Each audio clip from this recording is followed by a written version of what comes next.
Hey everyone, we are ready to reconvene.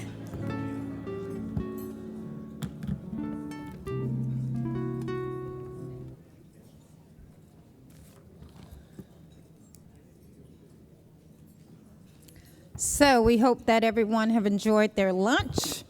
Everyone has been nourished, and we are ready to get back to the business at hand. And I am going to move swiftly into the next segment. Here we are having increasingly those of you that have flights and need to get out of here. We want to make sure we end this well and everyone has an opportunity. No pun intended. We're talking about opportunity zones here today to have a say.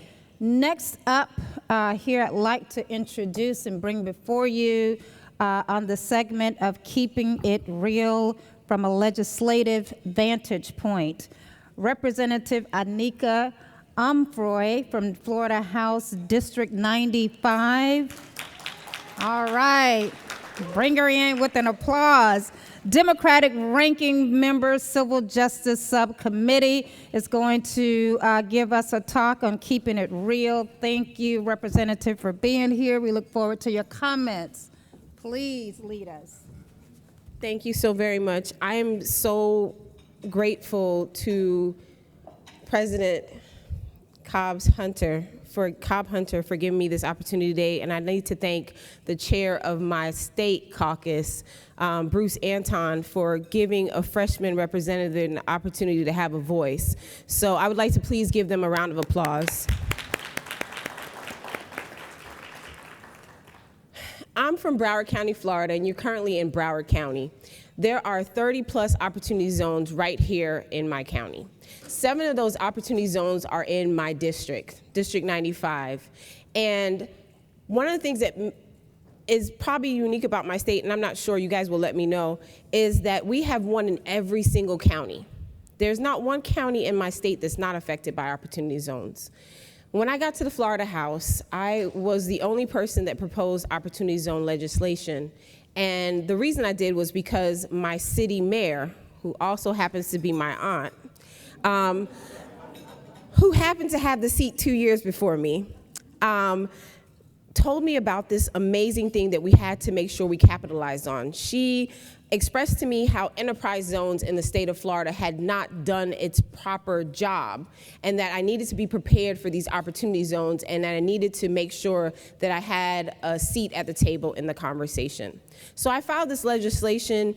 The person who wrote it told me it took her a whole entire week, and she had to pull in all these people because I wanted them to put this into the state statute, because I didn't want a situation where my governor could come in and do this and then maybe change it. And that's our role. As state legislators, our job is to make sure that the things that help our community stay, not beholden to the governor that comes or the governor that goes, that we set up things to protect ourselves and our communities. So I proposed this legislation not completely understanding what it would do, because opportunity zones were not very clear. And as we've just heard, it's not finalized yet. But I knew that if I didn't start the conversation, my state would ignore it. So I lobbied my chair and my caucus, my Black Caucus of Florida, to make opportunity zones a part of our conversation. So we made it a legislative priority for our Black Caucus. It is our legislative priority, and that was one of the things that I think made it substantial, is that we came together and said, yes, this is one of the things that we're gonna do as the 29. And then we held a press conference with our legislative priorities and let them know that this was one of our priorities. The other thing I did was I reached out to my congressman. My congressman is Congressman Al C. Hastings. And I sat down with him and I said to him, Congressman, what do we do? I did this legislation. I'm not quite sure how it's gonna work, but I think I've done something good. And he said, well, you need to go back to talk to your cities and you need to go back to your counties, because they are the first line of defense. Your job is to try to help them in the process and massage the funds, as we've heard from J-Ron Smith, to massage the process to make it work best for our communities. And I wanted to know how to sneak in legislation that would give us more of an opportunity to protect ourselves. My legislation is 100 pages. I figured I could sneak in a line or two to protect my cities and my county. And I haven't done it yet, so I know Secretary of Commerce is in the building. I'm hoping he's not listening too hard to me. But I would suggest that we listen to this video again and figure out where we can put in language in our Opportunity Zone legislation to protect our communities or give our communities extra leverage. But they already have leverage. They have codes. What I noticed in some of my cities is they have codes that are behind, way, way behind where it needs to be.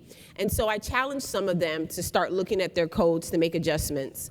And that was the part of the conversation that was the easiest. My cities were more open to my conversation than I expected.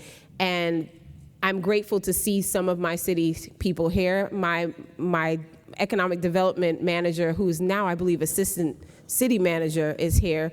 I'm messing up her title, but Celeste is in the building, and she helps to make sure that my little city with just 35,000 residents, 2 by 2 by 2 square miles, but has managed to send 6 state representatives to the Florida House.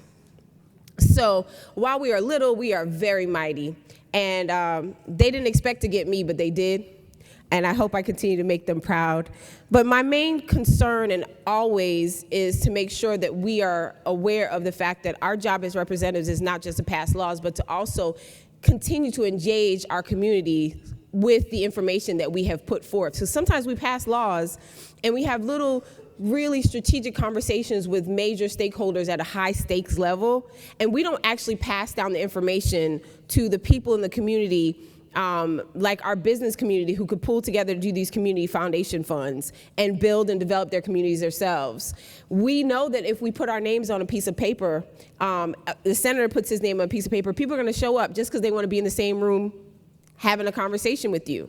But in that same moment, when they're having the conversation with us, we have to send them back with a mandate. And that's what I make sure I do. Every time someone comes to me asking me about something, I send them back with a mandate of what I need them to do.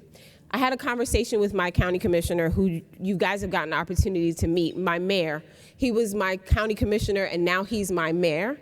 And my first conversation with him, he was like, we don't need them, we don't want them, get them out of my face. And I looked at him and I go, but they're here, they're coming, and we have to figure out what to do about it.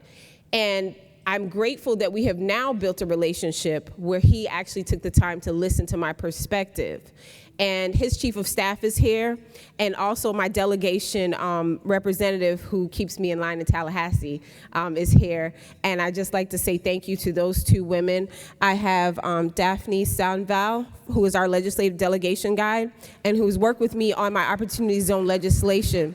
And then I have Chief of Staff Heidi Richards from the county mayor's office. What my mayor did in our delegation meeting that took place just this week, when he started off his conversation with, I don't like Opportunity Zones, Representative, I know you want to have this legislation, but I don't want any part of it. But by the time he finished, he was giving orders to the entire team, the county administrator, the county attorney, that they need to go back and look at Opportunity Zones to figure out how they can leverage the capital that my county has to assist in making sure that those Opportunity Zones worked in the manner that we needed. So I would like to thank my county mayor for listening to me. The other commissioners also, who don't have as many Opportunity Zones as I do, thought it was actually a very interesting thing to work on. And so it's now gonna be, I believe it will be coming up on their agenda this month sometime, to start to look at how we can leverage our county's resources to make what we know is here and coming even better. I know I talk a lot in person, as my chair and my colleague, Representative Hart, will say, but I don't like talking much on the State House floor at all.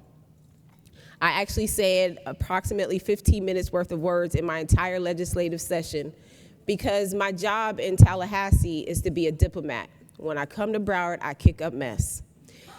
I literally go into my meetings and tell people that it's garbage. I sat down with one of our public health systems this week. They received $410 million from people that look like me every single year. $1 billion is what their spending capital is, but they only spend $3 million with people that look like me. When they handed me their numbers, they gave me their minority numbers. And I think sometimes people are under the impression that, some people say I look like I need a hug and I need some help, right? I don't need any hugs. I'm cute. I'm not cuddly. I looked at those people. There was 5 of them in there. The CEO of the health system, his attorney, his lobbyist, and my LA. And they asked me not to vote against this legislation because it would stop them from getting their legislation through in the first place. So what I also have learned the art of doing is you need me. And I will stop you in your tracks until you come up with something that makes sense for my community. So I looked at them and I said, this 0.04% is garbage. I said, and if you don't realize something, I'm gonna let you know. Broward County doesn't currently have economic violence every day. There's no mass shootings in my county at this point in time. We are 1/3 black, 1/3 white, and 1/3 Hispanic. But I looked at all of us and I said, but we know that if we do not disperse these resources back into the community in a meaningful way, that they're gonna be coming through your door, your door, your door, and my door. So we're gonna fix this now, because they're not coming through my door. And they came up with this whole nice little plan about how they're gonna handle it. And I looked at them and I said, listen, I'm not a micromanager. I said, but in 6 months, I'll be looking at you again to find out what you've done with my stuff and where you're at with my money. Because if my money's not right, we're gonna have a problem. So that's the same thing we need to do on our state level with our opportunity zones. And when we're talking to our Secretary of Commerce and we're talking to our governor's office, my governor I've never met my governor. I don't need to meet my governor because when I need something, his team comes in. I'm not one of those representatives that thinks I need to talk to the governor. I don't. But what I do like to know is that when I reach out to my Secretary of Commerce, he knows what my issues are, and he's willing to have a conversation with me about my issues. I don't grandstand. I don't talk negatively about my governor. I don't talk negatively about him in public. I have issues with some of the things that my governor does. I have issues with some of the things my speaker does. I have issues with some of the things that the president of the Senate does. However, I refuse to bash any of my colleagues in public. I bash their policies when I need to, and then I have educated conversations with them behind closed doors. We have to have an open mind to opportunity zones, and we, the masters of making things happen in this country, it's us. We have figured out how to do so much with less than everyone else. So don't tell me we can't figure out how to make these opportunities work for our communities. We know how to do this. We've been doing it way before they gave us a chance to do it. And we'll continue to move things forward. I'm so grateful to know that you were a part of this from the very beginning. My congressman told me that this legislation was not created to harm us. And that gave me the peace of mind that was necessary, because my Congressman Hastings, he holds no water when he's ready to say whatever he has to say. And he said, Representative, this was not created with ill intent, but we have to prepare our communities for what is next. Thank you very much for listening to me today. Go back home to your cities and make sure their codes make sense, because they're definitely their first line of defense. Your county, go and see what the heck your counties are doing with their unincorporated areas, because more than likely, the areas that have the most blight are the areas that are under county control and don't have voices besides their county commissioners to move them forward. My name is Anika Umfroy, and I represent the great state of Florida, House District 95 in Broward County, and I'm grateful that you guys are here today, and I'd like to thank you for the opportunity to speak.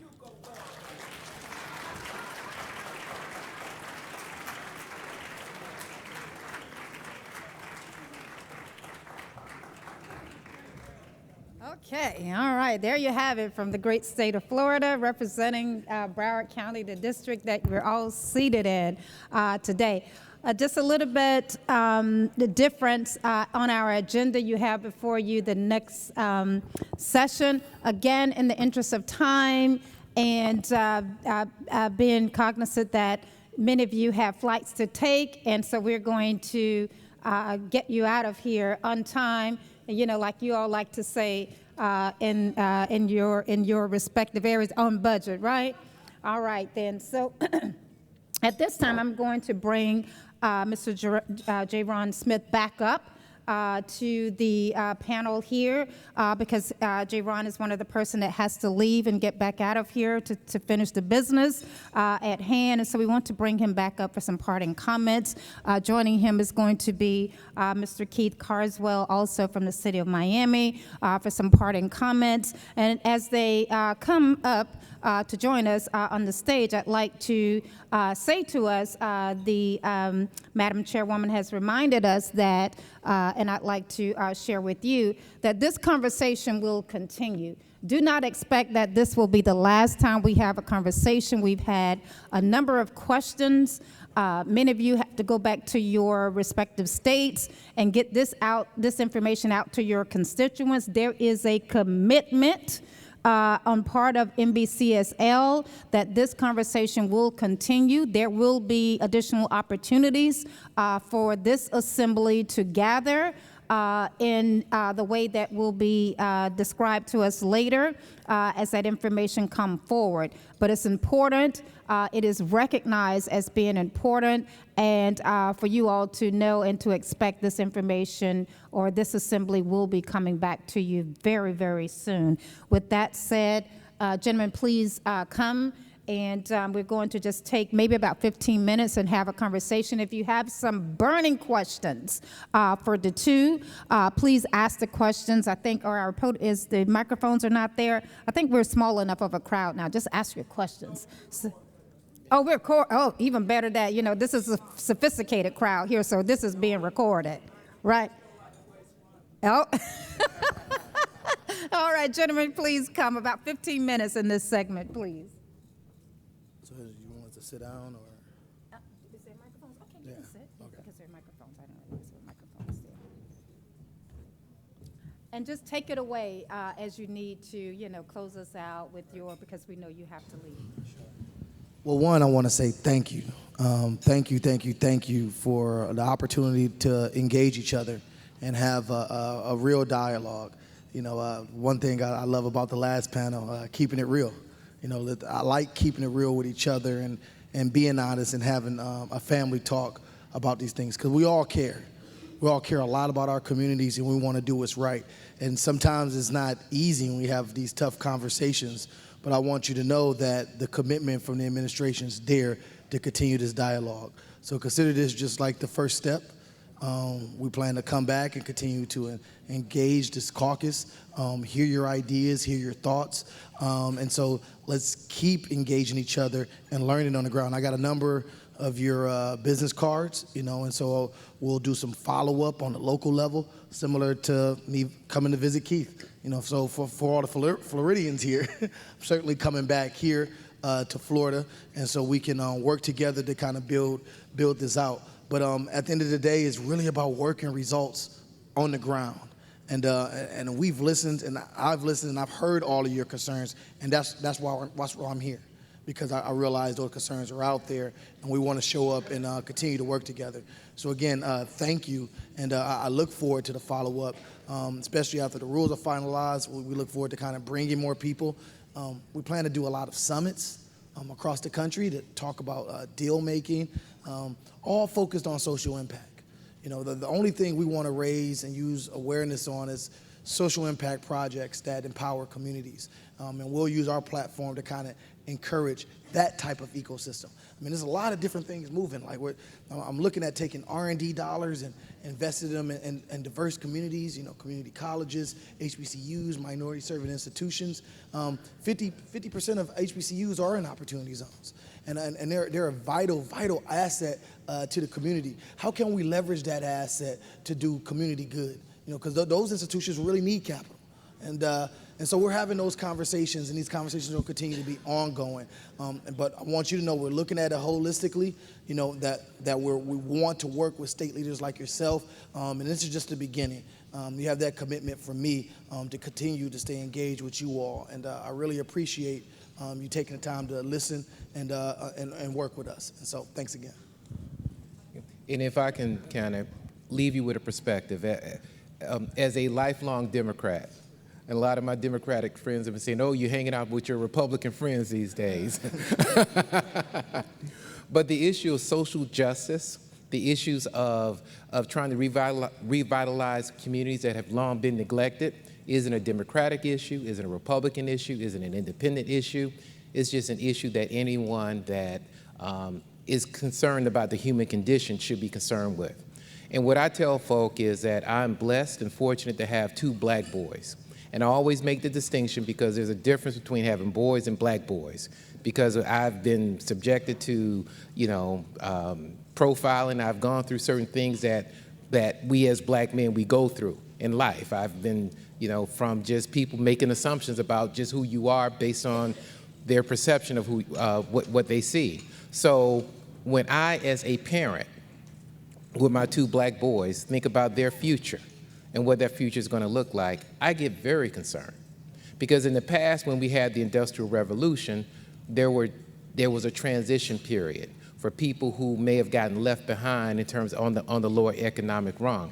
They could learn a skill, learn a job, they could get a talent, they maybe became a mechanic. Then when we moved to the next revolution in terms of economics, people were able to perhaps go work at Wendy's or McDonald's, and now we got Uber and stuff like that. Okay, in my generation, I remember when I thought I was doing something when I had my cell phone. I had the brick, that big block. Now, guess what? We got computers on our, we can hold a whole computer in our hand, a wealth of information. And so now, kids who are being left behind, when you pull up to McDonald's, maybe definitely within the next 10 years, there's going to be some kind of machine taking your order and getting it right. And so, if you drove Uber or Lyft to kind of make ends meet, we're going to have self-driving vehicles. And when we see this coming, we know that's going to happen. What is going to happen to all of those people who may be getting left behind? When they talked about the internet earlier on, and when the internet first came out, they were talking about the gap in the minorities there being a gap on the digital divide. Well, there's going to be a chasm that's happening. And unfortunately, a lot of minority communities, not just African American, will be roadkill on that internet highway if we don't do things. So people who are doing things like Jerron, who are providing resources, the challenge is really at the local level, as I see it. I talked a little bit about development, but franchise opportunities, small business development opportunities, empowering people, helping people who have been in our prison system transition from that to have meaningful, productive lives and jobs that they can pay and feel good about being an adult supporting their family. Those are some of the things and tools and opportunities that I believe the opportunity funds provide. Layering that with local resources, federal resources in way of grants, private sector meeting to transform our communities, this is an opportunity. This is an opportunity. The power, again, from my perspective, is at the local level. You can't beat up on this administration, talk about what this administration should be doing, because to me, the tools at the local level take a hold of your local zoning. Maybe you even want to downzone some zoning in certain areas. You can do that as a local government. So when someone who bought something and they come and now they want to put 1,000 units or 2,000 units, you can say, well, okay, tell you what, for the vision that we want to have in this area, you need to set aside a few acres because we want to do affordable housing or mixed income housing, or we want a community center, or we want this. You control that.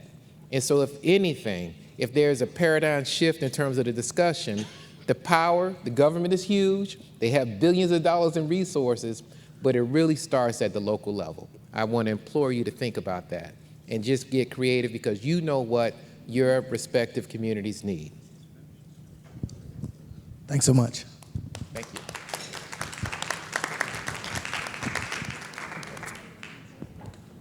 Okay, Mr. Carswell, Mr. Smith, thank you. Thank you. Both of you so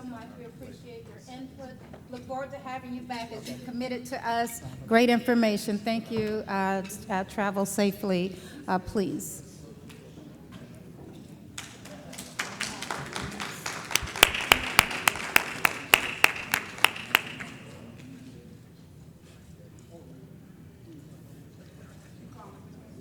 In just a second is Europe, but we want a picture. Let us pause to get a photo with Madam Chairwoman here.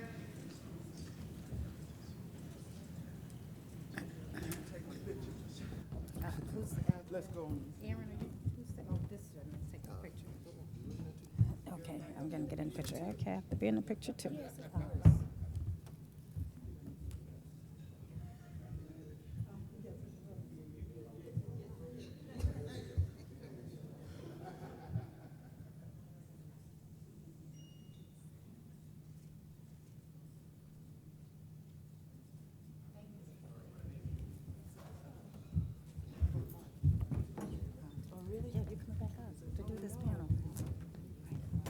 That's it, right? Y'all, the moderator was asking if we wanted to still do the panel. Here's what I'd like to do, if you don't mind, since we had the young man from the White House exercise executive privilege. I'm going to exercise executive privilege at the state level and say we don't need to have another panel. We pretty much got it. Here's my point.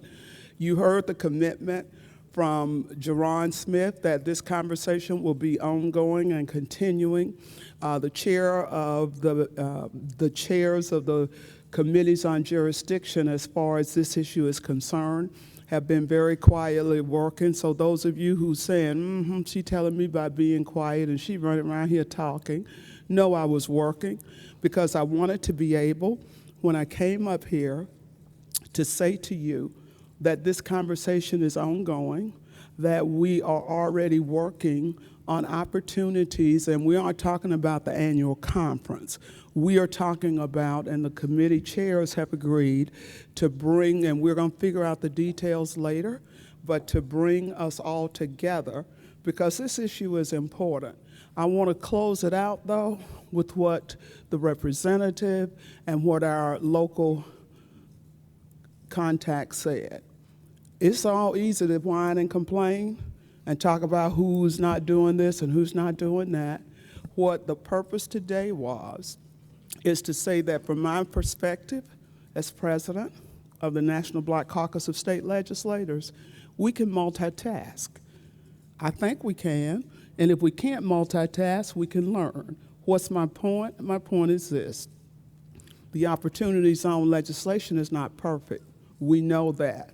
The committees work through based on the input from members who chose to provide input through the resolutions process.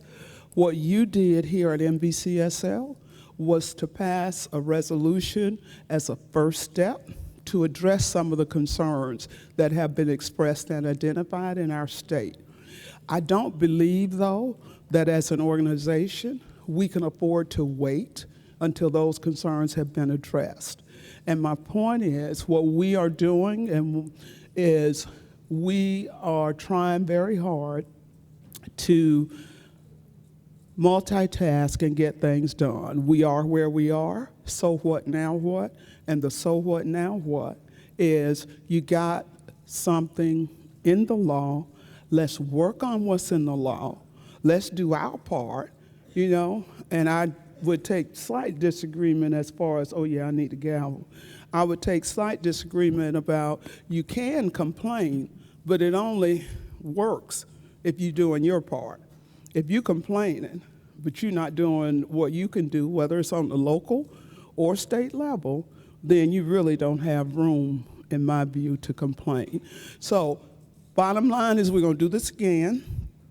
I really, really, from the bottom of my heart, want to say thank you to those of you who recognized the opportunity you had up in here this morning, who didn't, like the old folks say, think it was robbery to come in here and listen and pay attention and try to leave here with some information that you could go back to your districts and impact the people we represent, because that's what it's all about.